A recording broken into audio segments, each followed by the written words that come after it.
So we have left off with this shloka.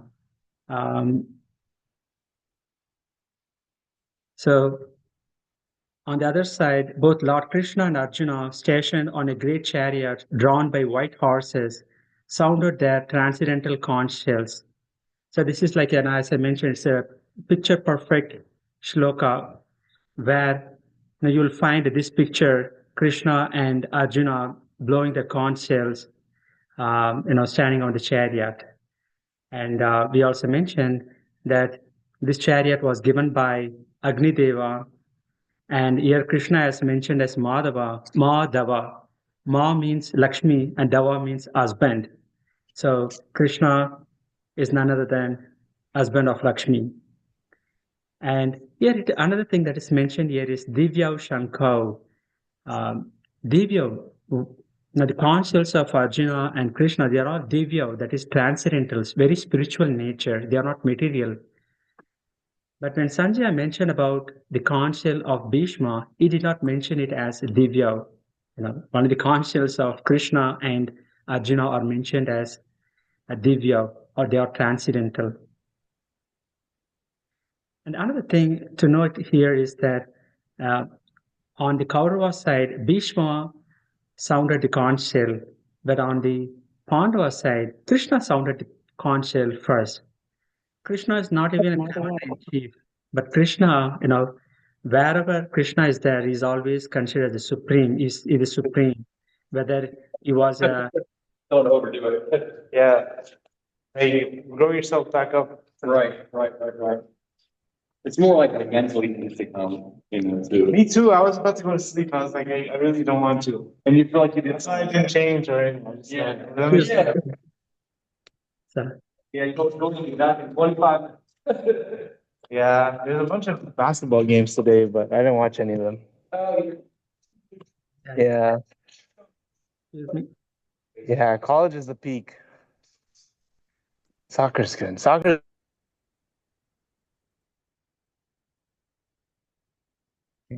So, so Divya Shankar, and as I mentioned, Krishna is not the commander in chief of Pandava's army, but you blow the conch shell first, right? Because wherever Krishna is present, is considered the supreme.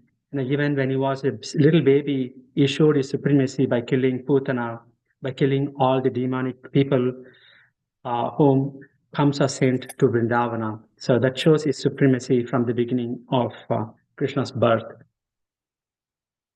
And we mentioned that Krishna, though he is the supreme Lord, took the position of a charioteer for Arjuna because he is a Bhakta Vatsala. That shows his affection towards his devotee. Not only in this case, he also, in the Damodar Leela, he let his mother bind him to a martyr. That shows his affection towards his devotees. He takes uh, a lower position for his devotees. As I mentioned, Arjuna used to press his toe to show the direction, when the chariot has to be routed. But Krishna is accepted. And so we are starting with the new shlokas, starting from 15th. Okay. Does anyone want to recite after me?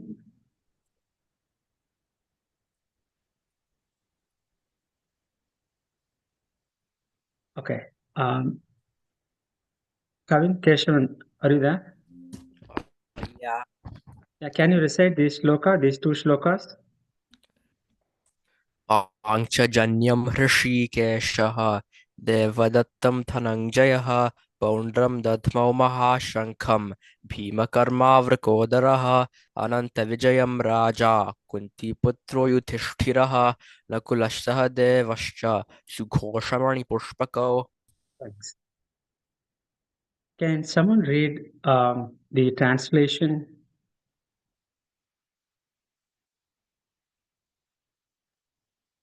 Can someone volunteer? Please, thank you. Yeah. Lord Krishna blew his conch shells called Panchijaya Arjuna blew the Devadatta, and Bhima, the vicious eaters and performers of the Herculean task, blew his terrific conch shells called Pondra. King Yudhishthira, the son of Kunti, blew his conch shell. The Ananta, Vijaya, and the Nakul and Sahadev blew the Sughosh and Mani Puspaka. Okay, thank you. Thank you, Jay. So here they are listing down, Sanjay is listing down the list of conch shells sounded by Pandavas. So the first one is Panjajanyam, is the conch shell of Krishna, Rishikesha. And Devadattam is the conch shell of Dhananjaya. And Poundram is the conch shell of Bhima. And Ananta Vijayam is the conch shell of Yudhishthira. And Sugosho is the conch shell of Nakula. And Mani Pushpaka is the conch shell of Sahadeva. And they are highlighting the different names of the conch shell. See here, what's a couple of things that are very important is that, yeah, it is called as Panchajanyam. Krishna killed a demon called Panchajana, and he was in the shape of conch shell, and then Krishna took the conch shell from him. And Rishikesha means master of the senses and the mind. Krishna is called as the Rishikesha in this context because he's he has taken the control of the senses of Arjuna in this battlefield and directed him in the way that he wanted. So it is said, the Acharyas explain that every living entity is also a part and parcel of Krishna, and Krishna is still the master of our senses and mind. But the only thing is, the level of our surrender that we make, Krishna takes control of our senses. So Krishna says in one of the shlokas, Ye yata mam prapadyante tam tataiva bhajamyaham. That means, to the extent that one surrenders, and that extent Krishna takes control over them. So that's the reason, in India, in many places, you see them acharyas, senior devotees, sannyasis, their senses are fully controlled by Krishna. I'm talking about the real acharyas, real sannyas, not fake ones. So here in this context, Rishikesha is applicable to Krishna as he takes control of the senses of Arjuna. Devadattam is this conch shell of Dhananjaya. Dhanam Jaya, the conqueror of wealth. So this is a very apt name for Arjuna because Arjuna acquired a lot of wealth from different kingdoms when Yudhishthira Maharaj did Rajasuya Yaga. And the third one, Poundram, is the conch shell of Bhima. Here, Bhima Karma, the word Bhima Karma refers to someone who is voracious and who kills the demons. So it is a very apt name for Bhima. And Vrikodaraha, Bhima is also called as Vrikodaraha because he eats like anything. He's a voracious eater. The term Viruk is a certain digestive fire that is within Bhima that helps him to digest a lot of food. Now, he eats a lot of food and he does a lot of service and he does a lot of work. So because of the name of his digestive fire, it is said in as per Ayurveda, every one of us have some sort of digestive fire that helps us to digest the food. But here, Bhima has a specific digestive fire, and that is called as Vrik. So it's called as Vrikodara. And in the 15th chapter, Krishna says, I am the digestive fire. We know we have the control until, we put the food in the mouth. But after that, everything is automatic. And Krishna says that I am the digestive fire to digest the food in the 15th chapter. Just additional information. The Ananta Vijayam is the conch shell for Yudhishthira. Here, Yudhishthira is called as Kunti Putro because they have mentioned a few more names. One is Yudhishthira is the son of Kunti. Nakula and Sahadeva are the sons of Madri, Kunti's co-wife. And that's about the names of the conch shell in this shloka. Let me go to the next. The other thing that I want to mention is that the Panchajanyam is the conch shell of Krishna is very powerful, and this Kanchachalya, this Shankha in general, is considered as a representation of the Om vibration, the sound vibration. Om is the width or the source of all Vedas.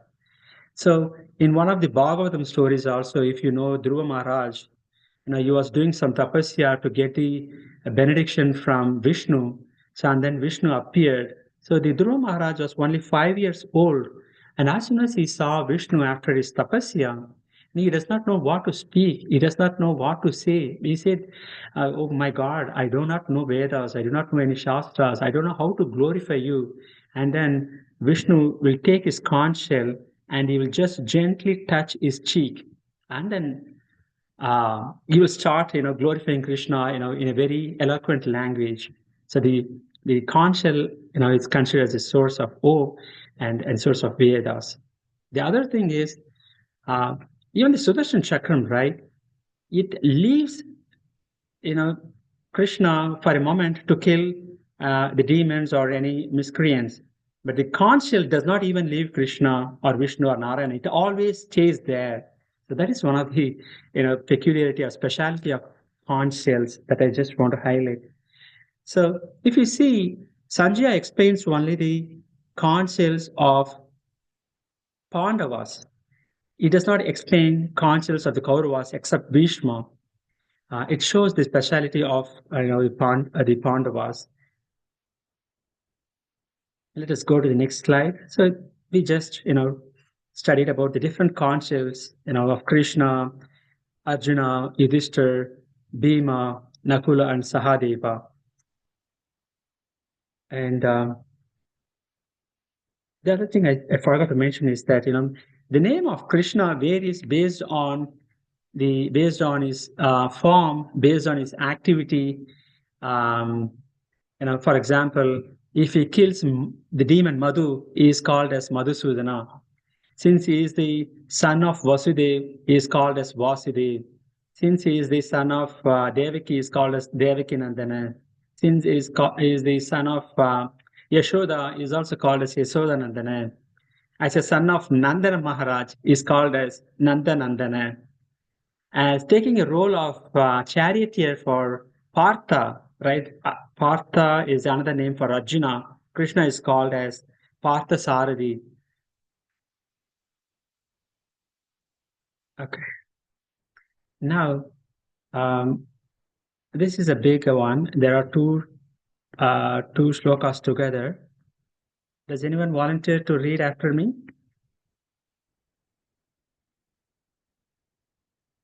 Okay. Srinidhi, can you read this? काश्यश्च परमेश्वासः Shikhandi च महारथः धृष्टद्युम्नो विराटश्च सात्यकिश्चापराजितः This one. द्रुपदो द्रौपदेयाश्च सर्वशः पृथिवीपते सौभद्रश्च महाबाहुः शङ्खान् दध्मुः पृथक् पृथक्. Thank you. Can anyone read this translation, please?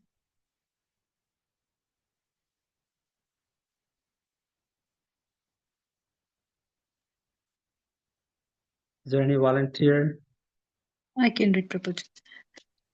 The great archer, the king Kashi, the great fighter Shikandi, Drishtadyumna, Virata, the unconquerable Satyaki, Drupada, the sons of Draupadi, and others, O king, such as the mighty armed son of Subhadra, all blew their respective conch shells.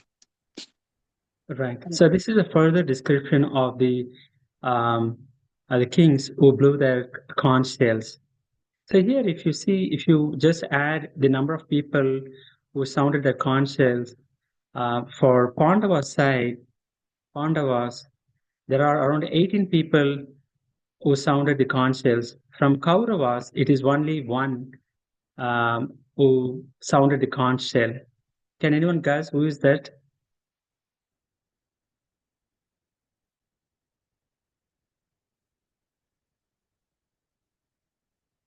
Who sounded the conch shell under Kauravas?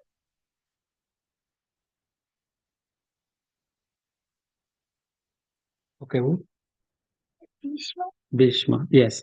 So Bhishma is the one who sounded the conch shell under Kauravas, but there are there are a lot of people who sounded the conch shell under Kauravas, but only Bhishma has been mentioned. And okay, let's go to the next shloka. Any volunteers?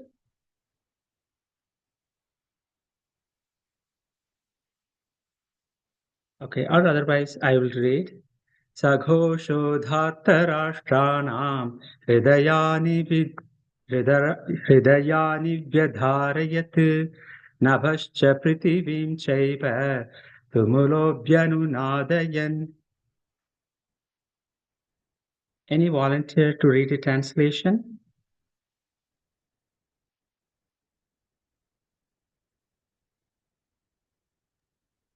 Yeah, I'll read it. Thank you. Yeah, the blowing of those different conch shells became uproarious, vibrating both in the sky and on the earth. It shattered the hearts of the sons of Dhritarashtra. Right. Thank you, Prabhuji. So when the Kauravas blew their conch shell, nothing happened. But when the Pandavas, particularly Krishna, Arjuna, and others blew their conch shell, it shattered the heart of the Kauravas. First of all, Duryodhana did not expect that Pandavas will bring such an army. And also, Krishna is with Pandavas. It is said when we follow the path of adharma, when we are at the side of unrighteousness, injustice, the heart becomes weak. But when we are following the dharma, or when we are the side of just and following the righteousness, our heart becomes strong. So that is one reason when Pandavas, particularly when Krishna and others blew their conch shells, it shattered the hearts of Kauravas.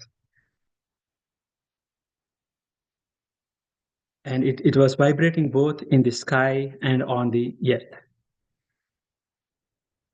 Okay.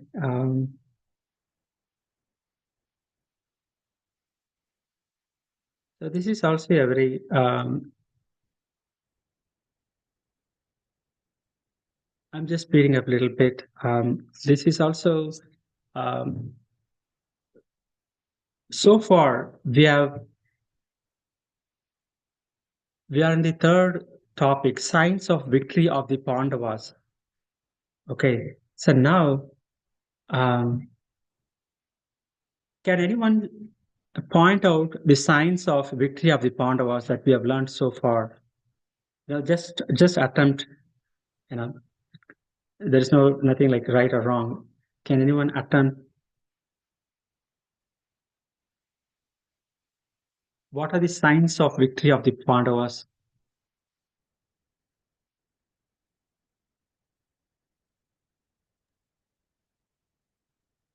Can anyone try?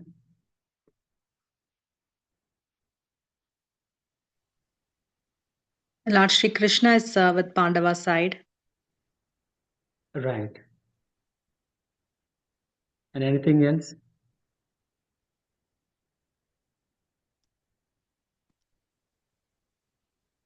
Right. Lord Krishna was with the Pandava's side.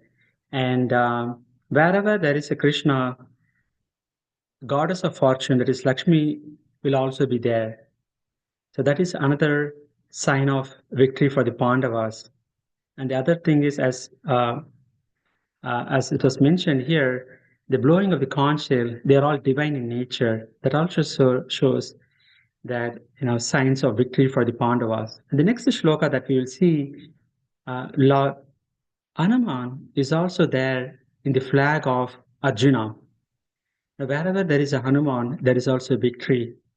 So these are some of the things that shows as a sign of victory for Pandavas that the Acharyas explain.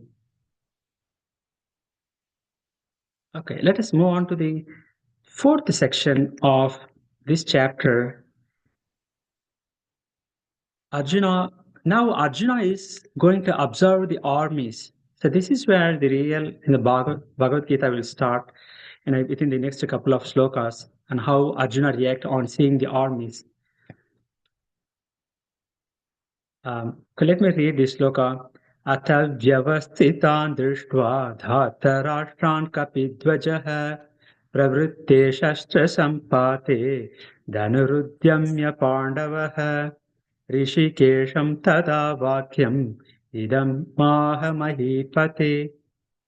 So, does anyone wants to read this translation?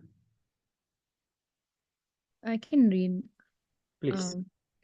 At that time, Arjuna, the son of Pandu, seated in the chariot, bearing the flag marked with Hanuman, took up his bow and prepared to shoot his arrows.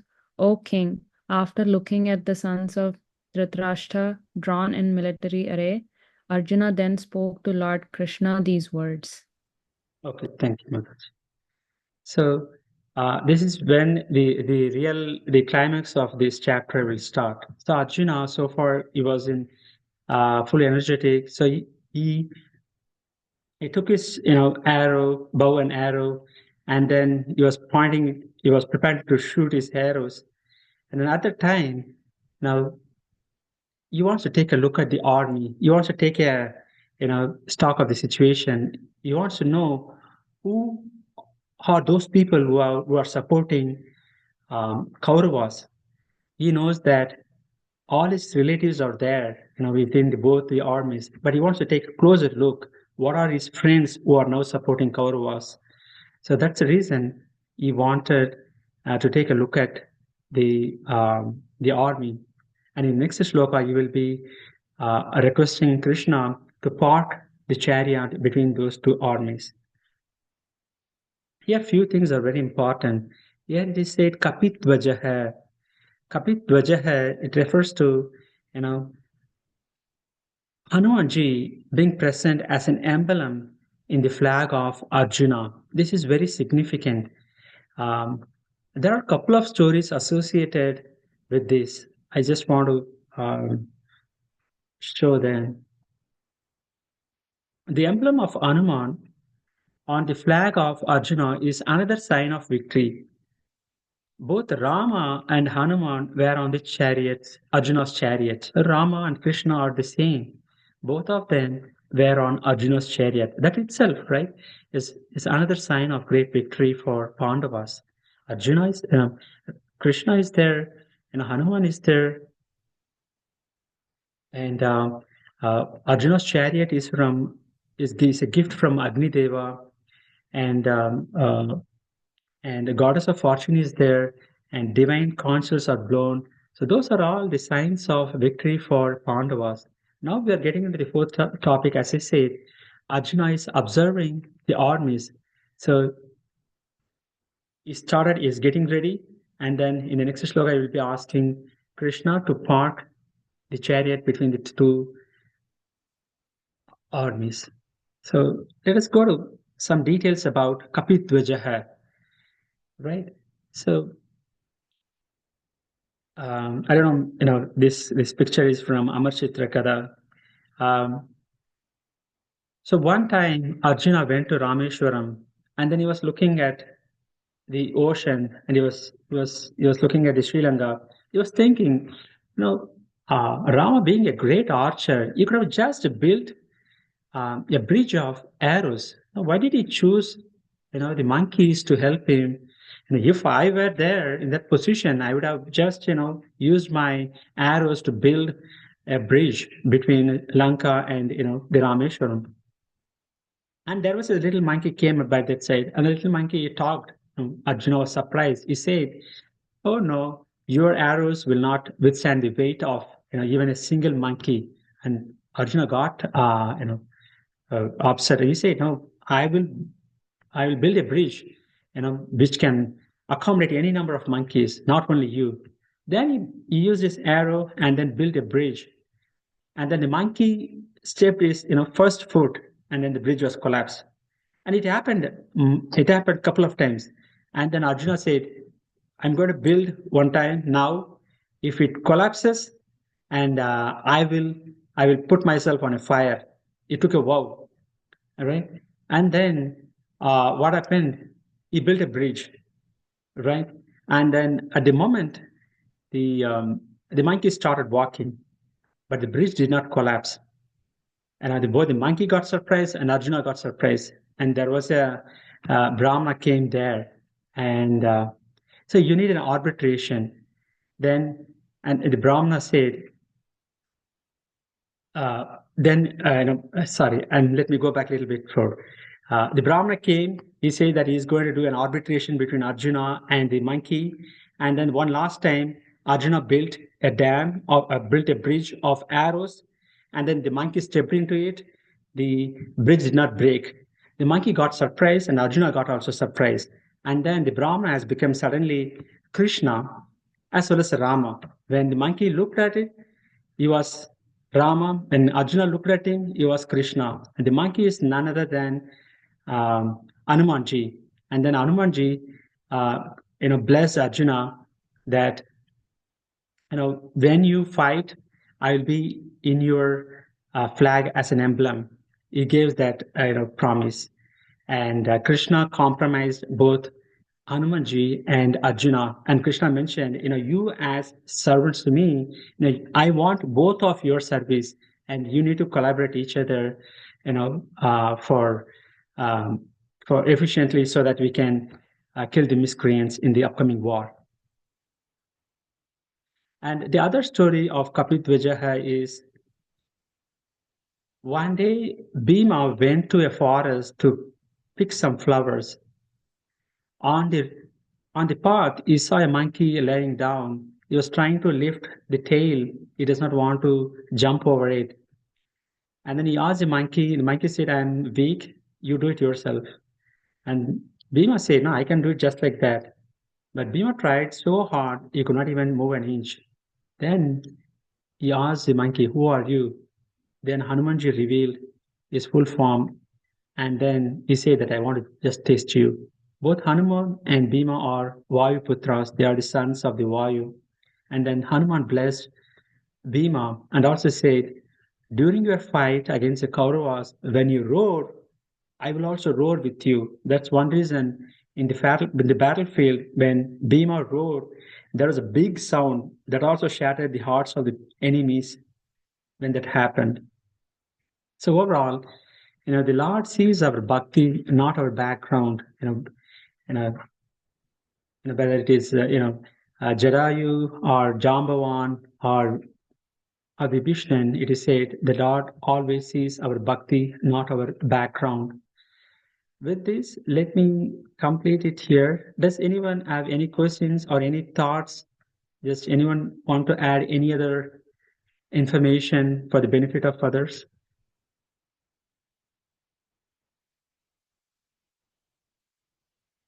Any realization or anything anyone wants to add?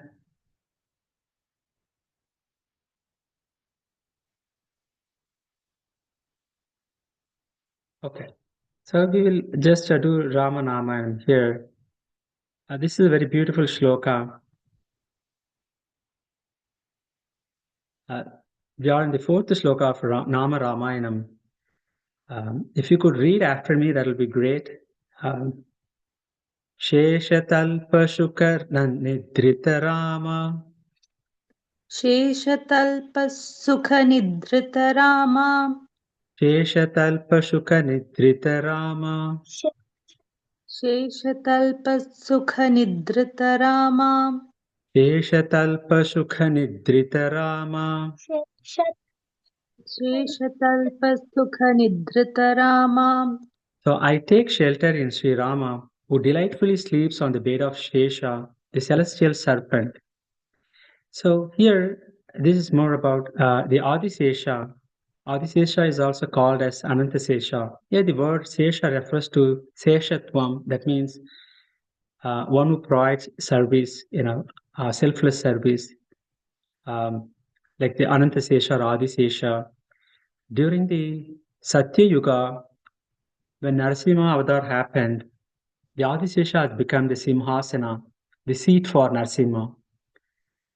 During the Treta Yuga, Adisesha has become brother of Rama. During the Dwapara Yuga, Adisesha has become elder brother of Krishna, that is Balram. And in Kali Yuga also, it is said, even Ramanujacharya is an Adisesha, is an avatar of Adisesha. And 500 years back, when Chaitanya Mahaprabhu appeared, Lord Nityananda accompanied Chaitanya Mahaprabhu. Lord Nityananda is also an Adisesha. So what happens is Adisesha, becomes like a footwear or sandal for Krishna. It becomes an umbrella for Krishna. It becomes a bed for Krishna. It becomes a pillow for Krishna. Everything it does in all the service. It is said, right? Adisesha, when Lord Narayana Vishnu reclines on the Adisesha on the milk of ocean, the Adisesha, during his inhalation and exhalation, he gives a gentle movement. It's more like, in today's world, right? When somebody sleeps more in the bed, they get bed sore. So they have air bed, so that one part of the bed, it pops up, and then the other part, bubbles down. So likewise, it does not give any bed sore. Likewise, it is said that Adisesha gives a gentle movement, very comforting for Lord Vishnu, Lord Narayana, and the way that he blows the air, it is, it's giving a very good feeling for Lord Narayana. As well as the other thing here is that in the Treta Yuga, when Rama exiled, and the first day Rama slept on the floor, and on seeing that, Lakshmana could not tolerate that. He felt very bad that he could not help him. But even in that situation, Rama had a very serene face. Then Adisesha, that is Lakshmana, concluded that whether it's a very sophisticated bed or whether it is a floor, Rama is always blissful. So I take shelter in Sri Rama, who delightfully sleeps on the bed of Shesha, the celestial serpent. With that, let me wrap up here. Any questions from so far?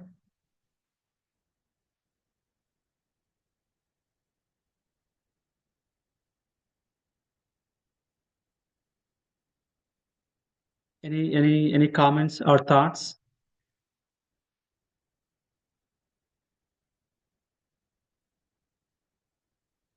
Okay, if nothing else, thank you very much, everyone. Bhagavad Gita ki jai, Srila Prabhupada ki jai, Hare Krishna. Thank Hare you. Krishna. Thank you. Thank you. Thank you. Thank you. Thank you.